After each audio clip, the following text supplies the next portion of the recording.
खनिज पोषण सभी जीवों की मूलभूत आवश्यकताएं अनिवार्य रूप से एक समान होती हैं। उनको अपनी वृद्धि एवं परिवर्धन के लिए वृद्ध अणु जैसे कार्बोहाइड्रेट, प्रोटीन, वसा एवं खनिज लवणों की अनिवार्यता होती है। यह अध्याय मुख्यतः अकार्बनिक पाद पोषण की ओर केंद्रित है, जिसमें आप पौधों की वृद्धि एवं परिवर्धन के लिए अनिवार्य तत्वों को पहचानने के तरीके और उनकी अनिवार्यता निर्धारित करने वाले मापदंडों का अध्ययन करेंगे। आप अनिवार्य तत्वों की भूमिका, उनकी कमी से होने वाले लक्षणों और उनकी अवशोषण क्रिया विधि का भी अध्ययन करेंगे। यह अध्याय आपको संक्षिप्त में जीव N2 स्थिरीकरण के महत्व और क्रियाविधि से भी अवगत कराता है।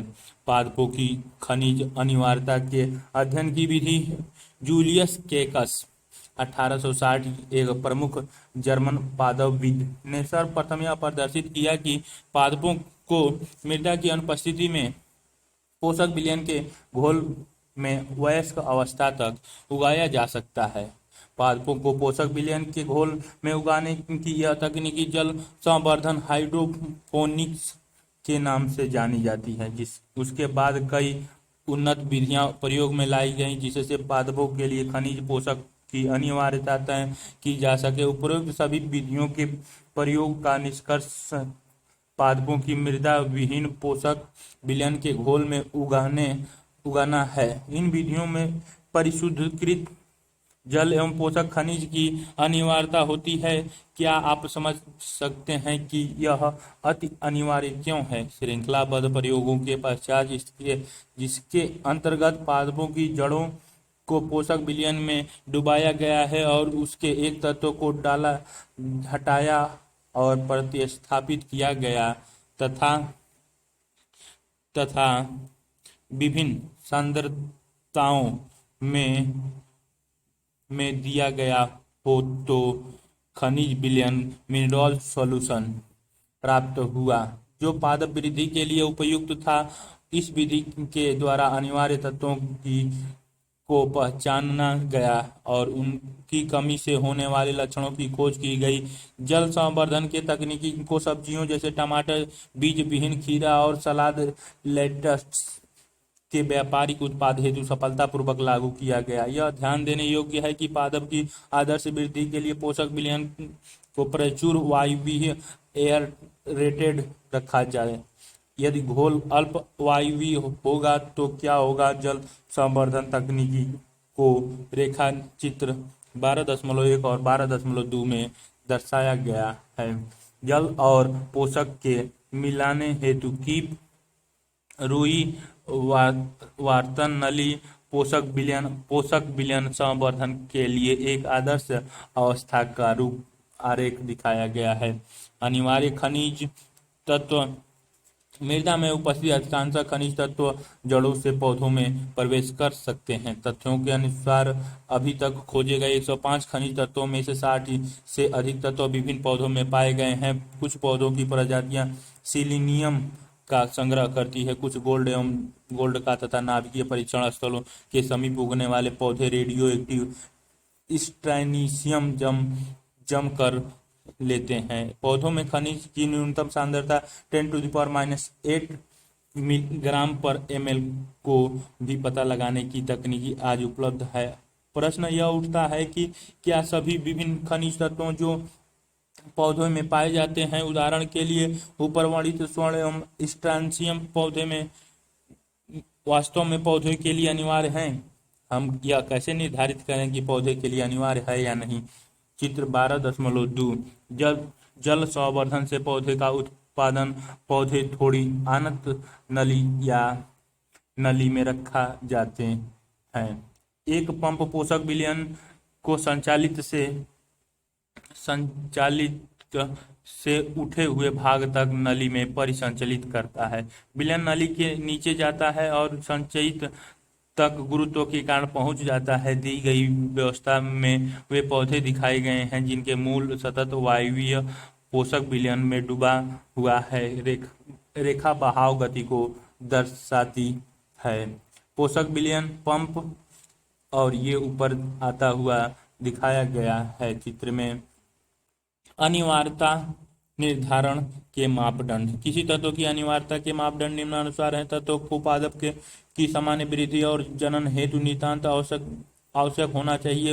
उसी तत्व की अनुपस्थिति में पौधे अपना जीवन चक्र पूरा नहीं कर पाए हैं अथवा बीज भी धारण नहीं कर पाए। तत्वों की अनिवार्यता विशिष्ट होनी चाहिए और इसे किसी अन्य तत्व द्वारा प्रतिस्थापित करना संभव नहीं होना चाहिए। दूसरे शब्दों में, किसी एक तत्व की कमी को किसी अन्य तत्वों के द्वारा दूर नहीं किया जा सकता। तत्व पादप के उपादेयों में प्रत्यक्ष रूप से सम्मिलित हो।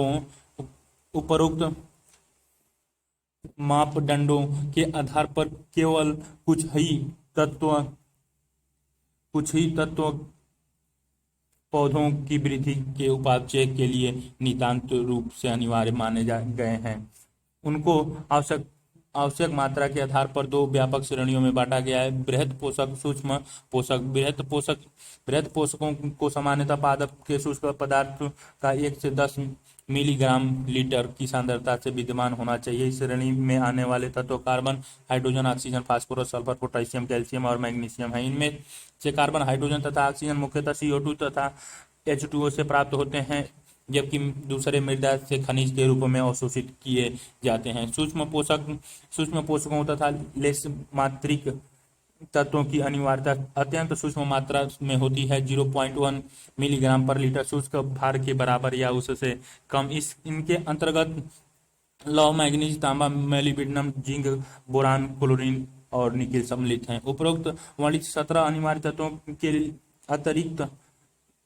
तत्वों के अतिरिक्त कुछ लाभदायक तत्व भी हैं, जैसे कि सोडियम, सिलिकॉन, कोबाल्ट, सिलीनियम। ये उच्च श्रेणी के पौधों के लिए अनिवार्य होते हैं। अनिवार्य तत्वों को उनके विविध कार्यों के आधार पर सामान्यतः 4 श्रेणियों में बांटा जा सकता है। ये श्रेणियां: पहला, अनिवार्य तत्व जैव अणुओं के घटक है, अतः कोशिका के रचनात्मक तत्व हैं, जैसे कार्बन, हाइड्रोजन, ऑक्सीजन और नाइट्रोजन। अनिवार्य तत्व जो पौधों की ऊर्जा से संबंधित रासायनिक यौगिक के घटक हैं, जैसे पर्णहरित क्लोरोफिल में मैग्नीशियम और एटीपी में फास्फोरस। अनिवार्य तत्व जो एंजाइमों को सक्रिय या बाधित करते हैं, जैसे Mg+2 राइबोलोज, बिसफास्फेट, कार्बोक्सिलेस, ऑक्सीजिनेस और फास्फोइनाल पाइरूवेट कार्बोक्सिलेस दोनों को सक्रिय करता है। ये दोनों एंजाइम प्रकाश संश्लेषित कार्बन स्थिरीकरण में अति महत्वपूर्ण हैं। Zn+2 एल्कोहल डिहाइड्रोजिनेशन को क्रियाशील करता है तथा मोलिब्डेनम MO नाइट्रोजन उपापचय के दौरान नाइट्रोजिनेशन को क्रियाशील करता है। क्या आप इस श्रेणी में कुछ और नाम जोड़ सकते हैं? इस काम के लिए आपको पहले अध्ययन किए गए जीव रसायन पंथों का संग्रहण अनिवार्य होगा। कुछ अनिवार्य तत्व कोशिका के परासरणीय विभव को बदलते हैं। पोटेशियम की रंध्र के खुलने और बंद होने में महत्वपूर्ण भूमिका है। आप फिर से कोशिका के जल विभव को निर्धारित करने में खनिजों के विलयन के रूप में भूमिका को स्मरण करें। बृहद एवं सूक्ष्म पोषकों की भूमिका: अनिवार्य तत्वों को कई क्रिया करनी होती है। वे पौधों की कोशिकाओं की विभिन्न उपापचयी प्रक्रियाओं में भाग लेते हैं। उदाहरणतः कोशिका झिल्ली की पारगम्यता, कोशिका द्रव्य के प्रसारण, दाब का नियंत्रण, इलेक्ट्रॉन परिवहन तंत्र, बफर कार्य, एंजाइम्स से संबंधित कार्य और बृहद अणु तथा यह एंजाइम्स के मुख्य संगठन का कार्य करते हैं। आवश्यक पोषक तत्वों के रूप में क्रियाएं निम्नानुसार हैं। पहला, नाइट्रोजन। इस तत्व की अनिवार्यता पौधों में सर्वाधिक मात्रा में होती है। इसका अवशोषण मुख्यतः NO3- के रूप में होता है, लेकिन कुछ मात्रा में NO2- अथवा NH4+ के रूप में भी ली जाती है। इसकी अनिवार्यता पौधों के सभी भागों में, विशेषतः विभोज्योतक, ऊतकों एवं सक्रिय उपापचय कोशिकाओं में होती है। नाइट्रोजन प्रोटीन, न्यूक्लिक अम्लों, विटामिन और हार्मोन का मुख्य संगठन है। फास्फोरस। पादपों द्वारा फास्फोरस मृदा से फास्फेट आयनों H2PO4- अथवा HPO4 के रूप में अवशोषित किया जाता है। यह कोशिका झिल्ली कुछ प्रोटीन, सभी न्यूक्लिक अम्लों एवं न्यूक्लियोटाइड के लिए संघटक है तथा सभी फास्फोराइलेशन क्रियाओं में इसका महत्व है। पोटेशियम। पादपों द्वारा इसका अवशोषण पोटेशियम आयन K+ के रूप में होता है। इसकी पौधों के विभाज्योतक ऊतक कालिकाओं, पर्णमूल शीर्ष से मूल शीर्ष में अधिक मात्रा जरूरत होती है। पोटेशियम कोशिकाओं में घनायन ऋणायन संतुलन का निर्धारण करने में सहायक होता है। साथ ही यह प्रोटीन संश्लेषण, रंध्रों के खुलने और बंद होने, एंजाइम सक्रियता और कोशिकाओं को स्थिर अवस्था में बनाए रखने में शामिल होता है। कैल्शियम पादप कैल्शियम को मृदा से कैल्शियम आयन Ca+2 के रूप में अवशोषित करते हैं। इसका आवश्यकता विभाज्योतक तथा विभेदी होते हुए ऊतकों को अधिक होती है। कोशिका विभाजन के दौरान कोशिका भित्ति के संश्लेषण में भी इसका उपयोग होता है। विशेष रूप से मध्य पट्टिका में कैल्शियम पेक्टेट के रूप में इसकी अनिवार्यता समसूत्रीय त्रिकुट निर्माण के दौरान भी होती है। यह पुरानी पत्तियों में एकत्रित हो जाता है। यह कोशिका झिल्लियों के सामान्य क्रियाओं में शामिल होता है। यह कुछ एंजाइमों को सक्रिय करता है तथा उपापचय कार्यों के नियंत्रण में महत्वपूर्ण भूमिका अदा करता है। मैग्नीशियम यह पादपों द्वारा द्वियोजी मैग्नीशियम Mg+2 आयन के रूप में अवशोषित होता है। यह प्रकाश संश्लेषण तथा श्वसन क्रिया के एंजाइमों को सक्रियता प्रदान करता है तथा डीएनए और आरएनए के संश्लेषण में भी शामिल होता है। Mg क्लोरोफिल के वलय संरचना का संघटक है और राइबोसोम के आकार को बनाए रखने में सहायक है। गंधक पादप गंधकों में सल्फेट SO4 के रूप में लेता है। यह सिस्टीन व मिथियोनिन नामक अमीनो अम्लों में पाया जाता है तथा अनेक विटामिनों, थायमिन, बायोटिन, एंजाइम ए तथा फेरेडाक्सिन का मुख्यतः संघटक है। लोहा पादप लोहा को फेरिक आयन Fe+3 के रूप में लेता है। पौधों को इसकी अनिवार्यता किसी अन्य सूक्ष्म मात्रिक तत्वों की अपेक्षा अधिक मात्रा में होती है। यह फेरेडाक्सिन तथा साइटोक्रोम जैसे प्रोटीन का भाग है जो कि इलेक्ट्रॉन के हस्तांतरण में संलग्न रहता है।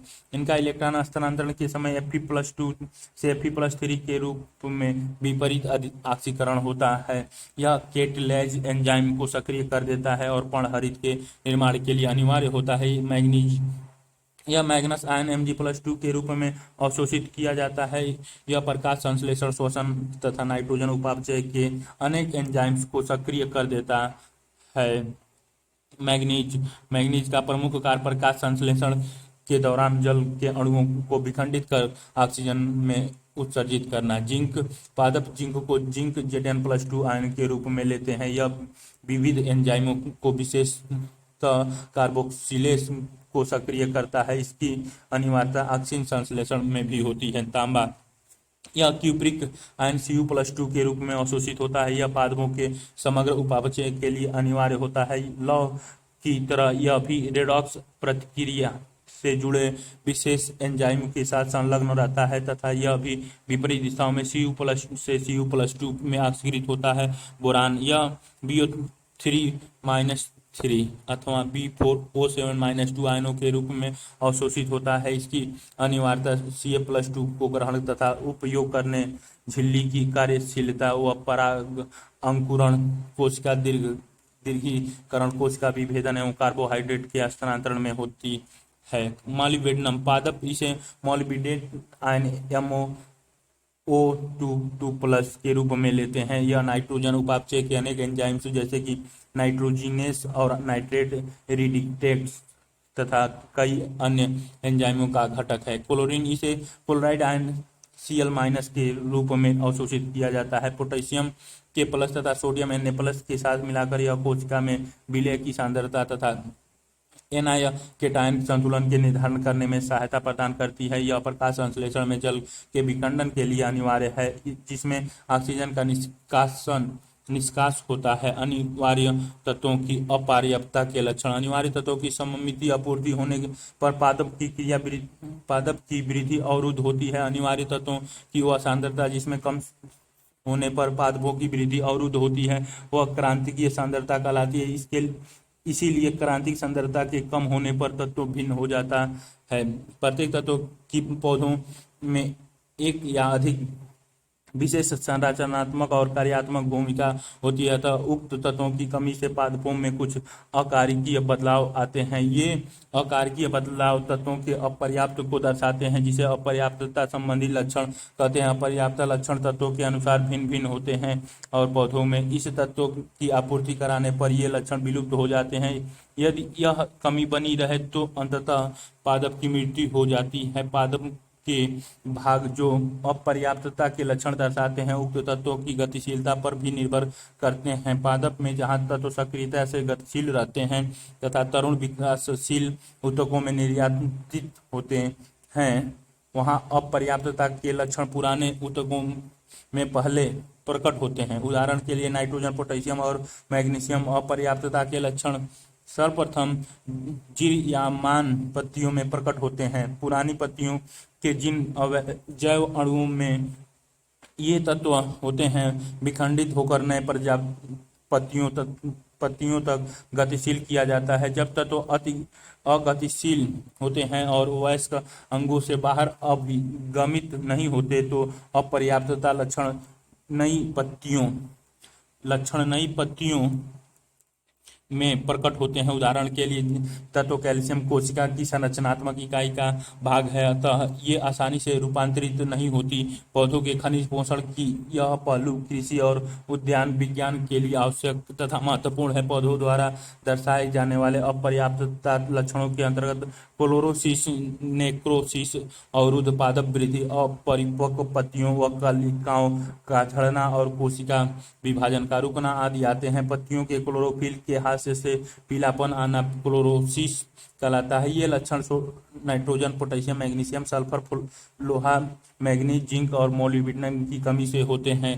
कैल्शियम, मैग्नीशियम, कॉपर और पोटेशियम की कमी से नेक्रोसिस या ऊतकों या मुख्य रूप से पत्तियों की मृत्यु होती है।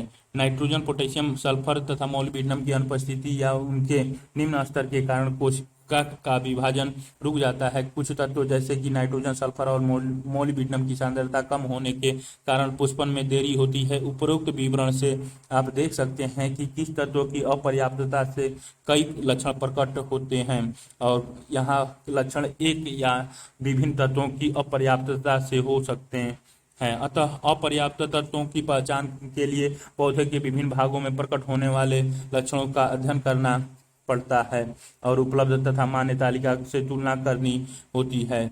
हमें इस बात से भी अवगत रहना चाहिए कि समान तत्वों की कमी होने पर भिन्न भिन्न पौधे भिन्न प्रतिक्रिया देते हैं। सूक्ष्म पोषकों की अनिवार्यता न्यून मात्रा में होती है, लेकिन मामूली कमी से भी अपर्याप्तता के लक्षण और अल्प वृद्धि अविषयता उत्पन्न होती है। दूसरे शब्दों में सांद्रताओं के संकीर्ण परिसर में ही कई तत्व अनुकूलतम होता है। किसी खनिज आयन की वह सांद्रता जो ऊतकों के शुष्क भाग में 10% की कमी करे उसे अविष माना गया है। इस तरह की क्रांतिकीय सांद्रता क्रिटिकल कंसंट्रेशन विभिन्न सूक्ष्म मात्रिक तत्वों के बीच भिन्न होती है। अविषयता के लक्षणों को पहचान मुश्किल होती है। अलग अलग पादपों के तत्वों की अविषयता स्तर भिन्न होती है। कई बार किसी एक तत्व की अधिकता दूसरे तत्वों के अधिग्रहण को अवरुद्ध करती है। उदाहरण के लिए मैग्नीज की अविषयता के मुख्य लक्षण है भूरे धब्बे का आविर्भाव जो कि क्लोरोइडिक शिराओं द्वारा घिरी रहती है। यह जानना अनिवार्य है कि लौह एवं मैग्नीशियम के साथ मैग्नीज अंतःग्रहण तथा मैग्नीशियम के साथ एंजाइम से जुड़ने के लिए प्रतियोगिता करता है। मैग्नीज स्तंभ शीर्ष में कैल्शियम स्थानांतरण को भी बाधित करता है, इसलिए मैग्नीज की अधिकता से लौह, मैग्नीशियम और कैल्शियम की कमी हो जाती है। तो जो लक्षण हमें मैग्नीज की कमी से प्रतीत होते हैं वे वास्तव में लोहा, मैग्नीशियम और कैल्शियम की कमी से होते हैं। क्या यह ज्ञान किसानों, बागवानों या आपके कीचड़ गार्डन में आपके लिए कुछ लाभदायक हो सकता है। तत्वों के अवशोषण की क्रियाविधि।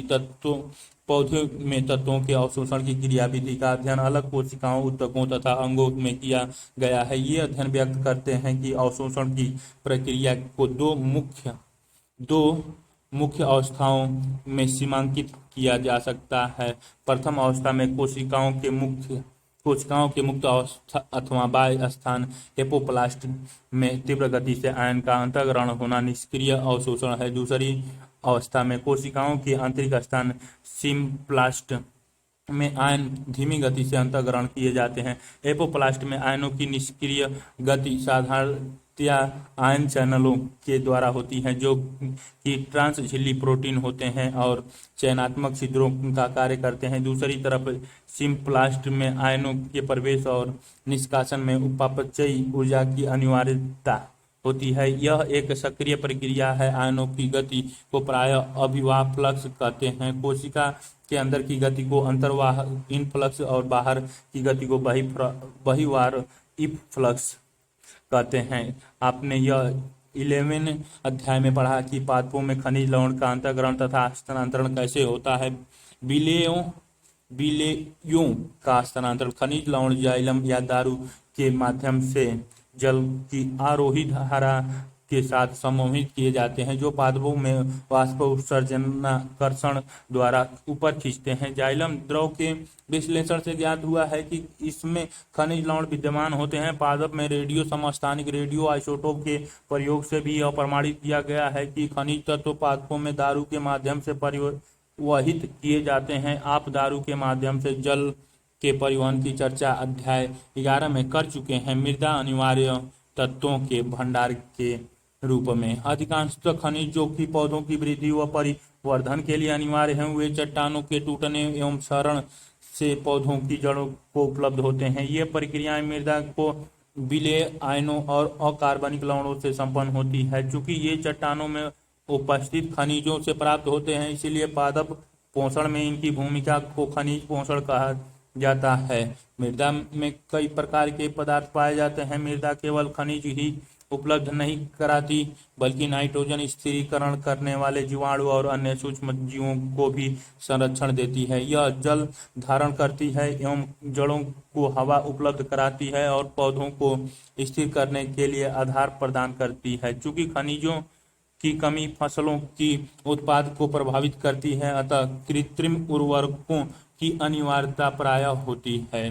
नाइट्रोजन उपापचय नाइट्रोजन चक्र जीवित प्राणियों में कार्बन, हाइड्रोजन व ऑक्सीजन के अतिरिक्त नाइट्रोजन प्रमुखतम तत्व है। नाइट्रोजन एमिनो अम्ल, प्रोटीन, न्यूक्लिक अम्ल, वृद्धि नियंत्रकों, पर्णहरितों एवं बहुतीयतों, विटामिनों का संघटक है। मृदा में उपस्थित सीमित नाइट्रोजन के लिए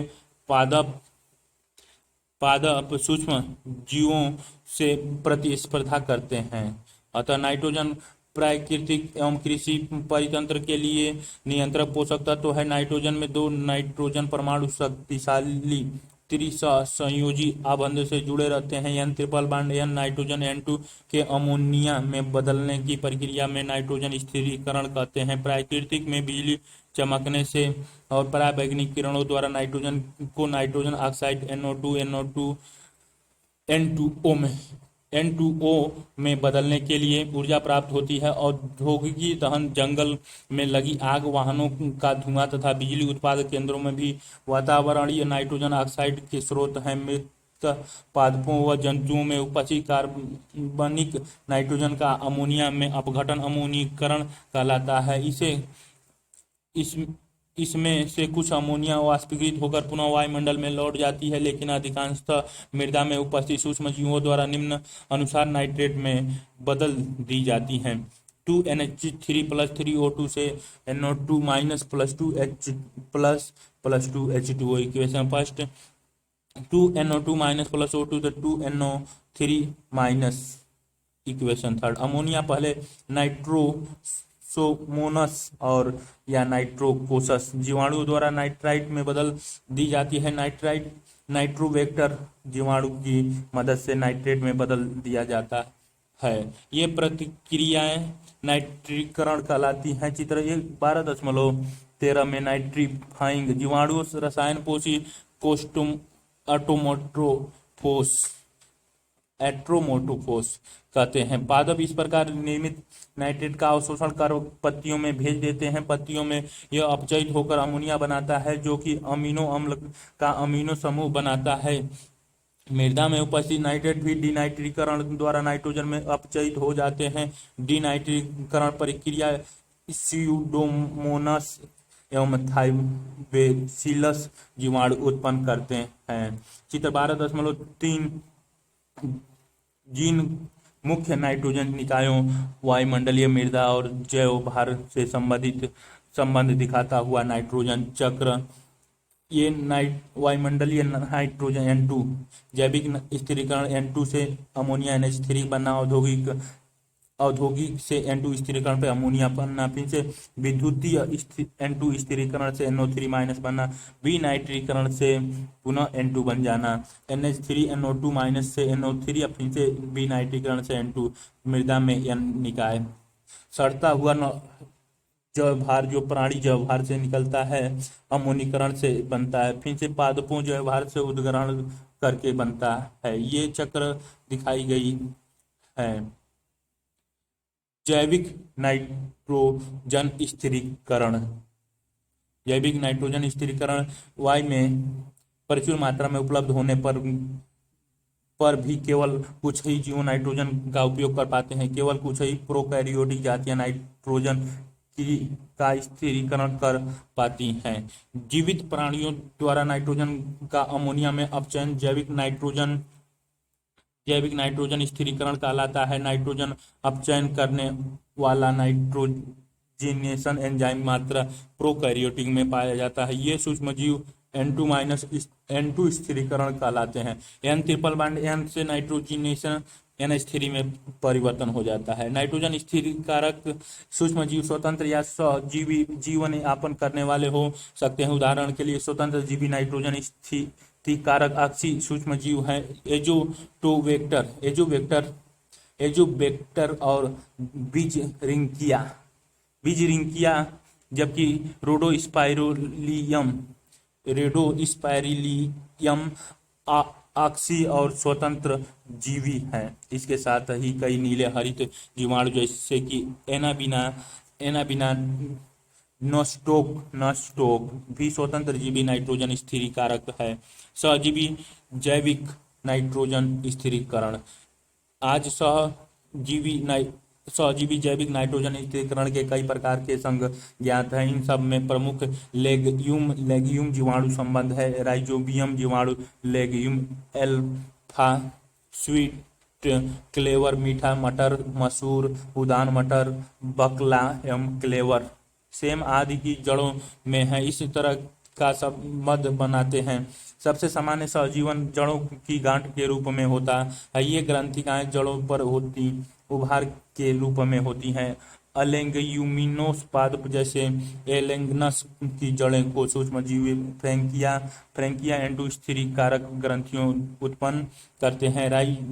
राइजोबियम और फ्रैंकिया दोनों ही मृदा में स्वतंत्र जीवी हैं, लेकिन सहजीवी के रूप में वातावरणीय नाइट्रोजन का स्थिरीकरण करते हैं।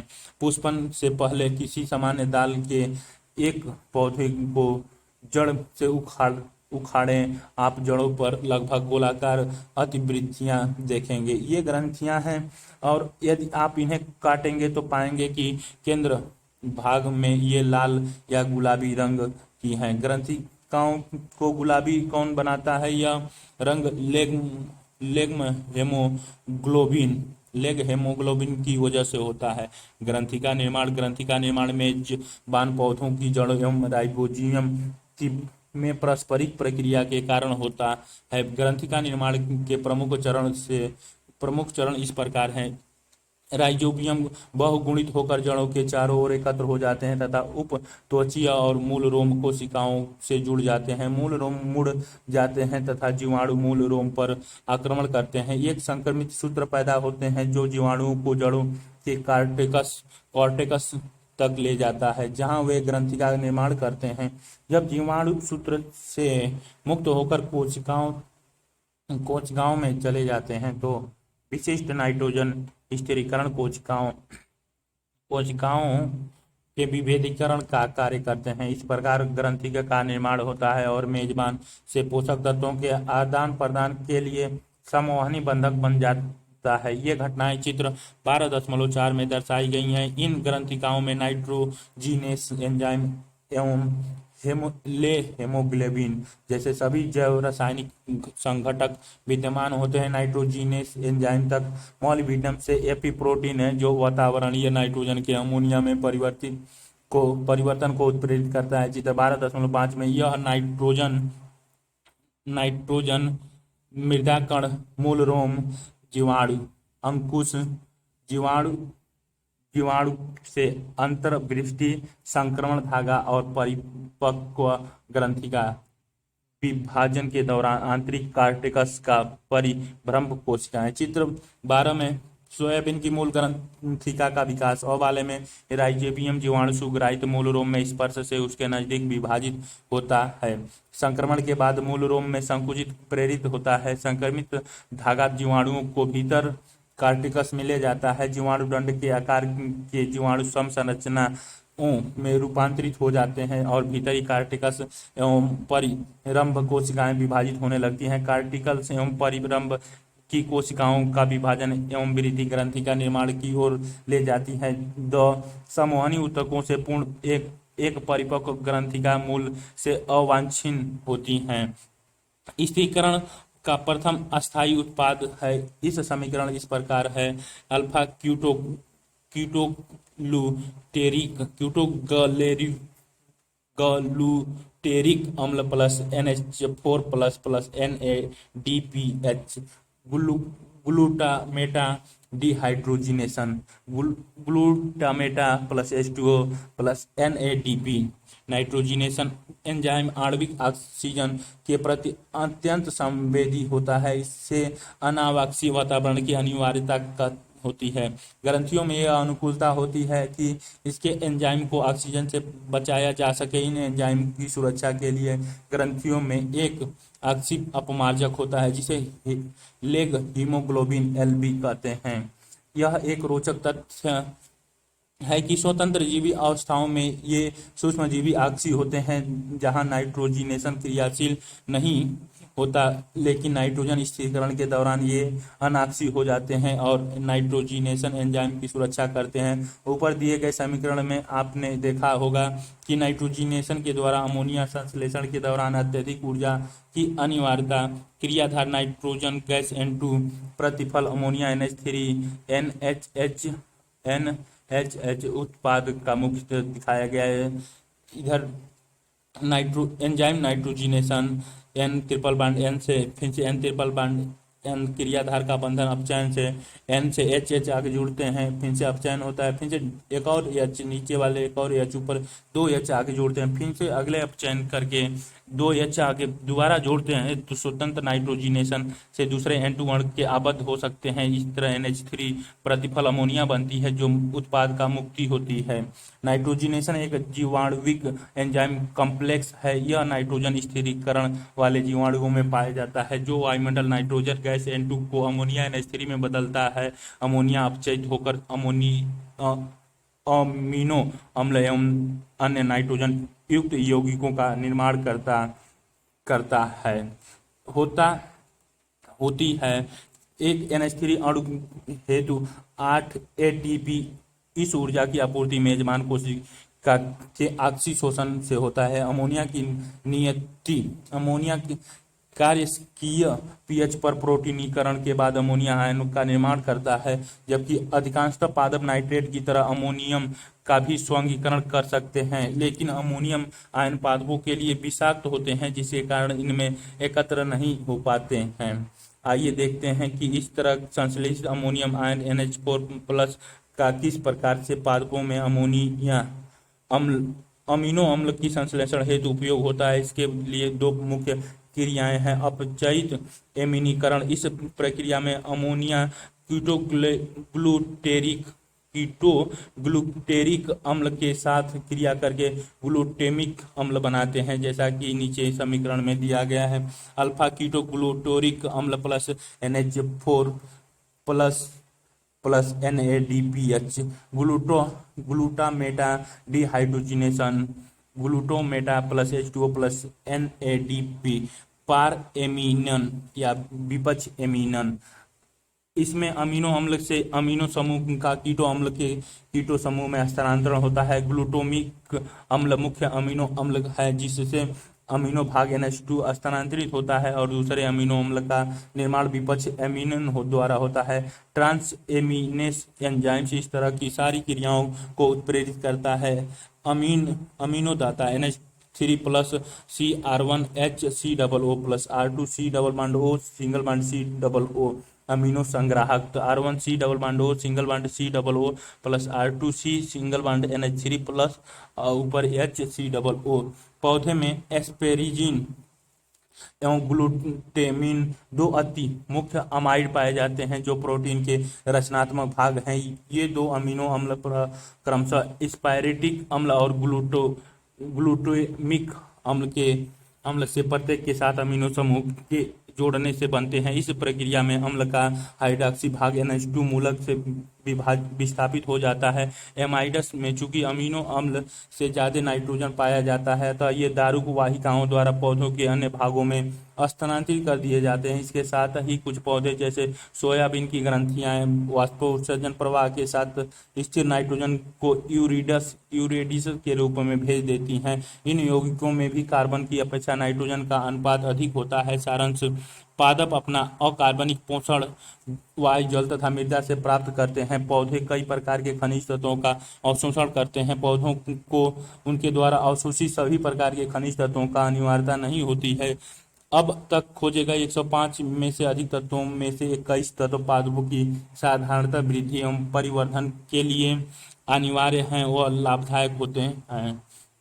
अधिक मात्रा में अनिवार्य तत्व बृहद पोषक तथा कम मात्रा में अनिवार्य तत्व सूक्ष्म मात्रिक तत्व या सूक्ष्म पोषक कहलाते हैं।